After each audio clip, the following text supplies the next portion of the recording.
Hello दोस्तों, अगर dictations पसंद आएँ तो लाइक, शेयर और सब्सक्राइब ज़रूर कर दीजिएगा। अगर आप इस चैनल पे नए हैं तो लाल रंग का सब्सक्राइब बटन है, बेल के साथ दबा दीजिएगा ताकि आपको आने वाली डिक्टेशंस टाइम टू टाइम समय पे मिल सकें। Thank you.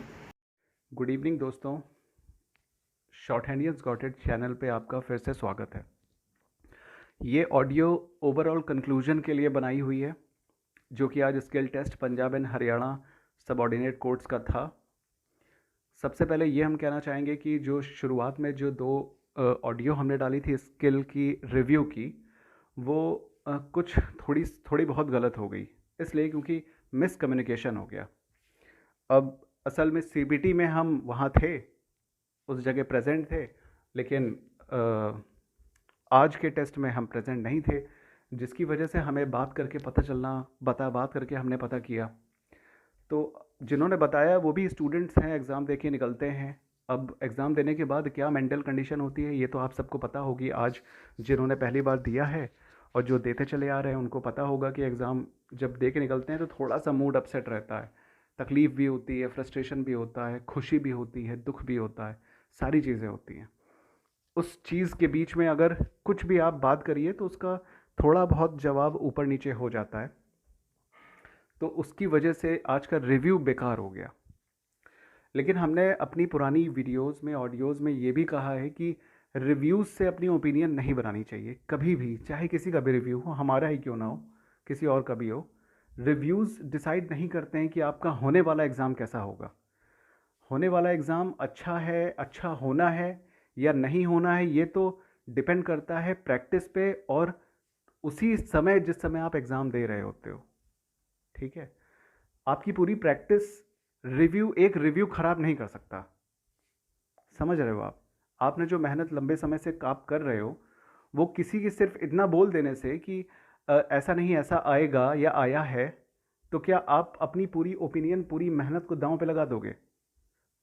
ये तो हमने हमने रिव्यू हमने गलत कर दिया, इसीलिए हम सॉरी बोल रहे हैं, एकदम खुल के बोल रहे हैं। जो गलत है वो गलत है, ठीक है? क्योंकि गलती हम ही से हुई है और किसी से नहीं हुई है, इसीलिए सॉरी भी हम ही बोलेंगे। और हम इसलिए आपसे सॉरी बोल रहे हैं ताकि आपको ये फीलिंग ना आए कि इन्होंने जो है हमें गलत रिव्यू दिया, तो दिया क्यों। तो उसका जवाब देने के लिए हमने ये ऑडियो बनाई है, और प्लस कंक्लूजन भी बताएंगे भाई आज के एग्ज़ाम में क्या क्या हुआ। अब जितनी नॉलेज पता चली उतना तो बता ही सकते हैं। तो ये वजह है कि रिव्यू ख़राब हो गया, ठीक है। लेकिन हमारी पूरी कोशिश यही होती है कि हम आपको बेस्ट पॉसिबल तरीके से समझा सकें, और जितनी हम मदद कर सकते हैं उतनी हम करें, ठीक है। कोशिश हमारी 100% यही रहती है, और आज भी हम यही कहेंगे कि जो भी जिसका भी एक स्किल अच्छा गया है उसके लिए बहुत अच्छी बात है, बहुत अच्छा, हम यही चाहते हैं कि अच्छा जाए। और जिनका थोड़ा बहुत ख़राब, देखिए डिक्टेशन सारी की सारी अच्छी आई थी, इतना तो गारंटी हमें पता चला है।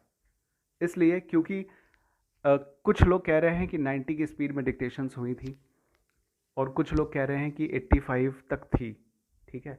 और इसके पहले भी जब भी एग्ज़ाम हुआ है तो वो 80 की स्पीड या 82 की स्पीड में ही मैक्सिमम जाता है डिक्टेशन पंजाब हरियाणा बेल्ट का, और लीगल ही आती है। आज भी फर्स्ट, थर्ड और फोर्थ बैच में लीगल टच था, और सेकंड बैच में भी लीगल टच था, ठीक है। तो ये कोई इशू नहीं होता कि हम एग्ज़ाम में मैटर कौन सा आ रहा है या क्या नहीं आ रहा है। बात इस चीज़ की होती है कि हमने प्रिपरेशन किस टाइप से की है। जितने लोगों ने भी हमसे बात की है पर्सनली भी, और हमने अपने जो डिक्टेशंस हैं उनके लास्ट में जो हम कहते हैं, हम यही कहते हैं कि प्रैक्टिस नॉर्मल दिनों में जब एग्ज़ाम्स नहीं चलते हैं तो एक जनरल एक लीगल तो होना ही चाहिए, और डिक्टेशन जितनी भी डिक्टेशन आप ले रहे हो उसमें जनरल और लीगल दोनों का कंट्रीब्यूशन होना चाहिए, जब तक कि आपका मन कोर्ट के एग्ज़ाम देने के लिए नहीं बन रहा है तब तक। अगर आप सिर्फ एसएससी की तैयारी करते हो तो आपके लिए जनरल ज़रूरी है, लेकिन अगर आप कोर्ट का भी दे रहे हो तो थोड़ा सा लीगल टच होना ज़रूरी है। लेकिन शॉर्ट हैंड का मतलब शॉर्ट हैंड होता है, आपको जो सुनना है आपको वो लिखना है, उसमें जनरल और लीगल कोई मायने नहीं रखता है, ठीक है। आप सुनोगे तो आपको, मतलब आपके पास स्किल होनी चाहिए सुन के लिखने की, तो वो चाहे जनरल हो जाए या लीगल हो जाए, क्या फ़र्क पड़ता है इससे? कुछ नहीं होता। और एग्ज़ाम, और जिन्होंने, हमको इतना भी भरोसा है कि जिन्होंने एग्ज़ाम दिया है उनकी अंडर 20 तो होगी मिस्टेक, इतनी गारंटीड है। बहुत से लोग होंगे जो अंडर 10 में लिख के आए होंगे, लेकिन 20 से ऊपर किसी की नहीं गई होगी। ठीक है, इतना कॉन्फिडेंस है। और जहाँ तक ये है कि मेरिट कैसी जाएगी या कैसे होगा, तो हमेशा होप फॉर द बेस्ट ही करना चाहिए।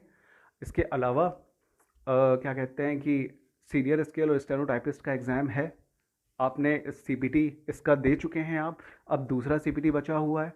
सीपीटी की तैयारी अच्छे से कीजिए, मन लगा के कीजिए, दिमाग को एकदम स्टेबल करके एग्ज़ाम दीजिएगा।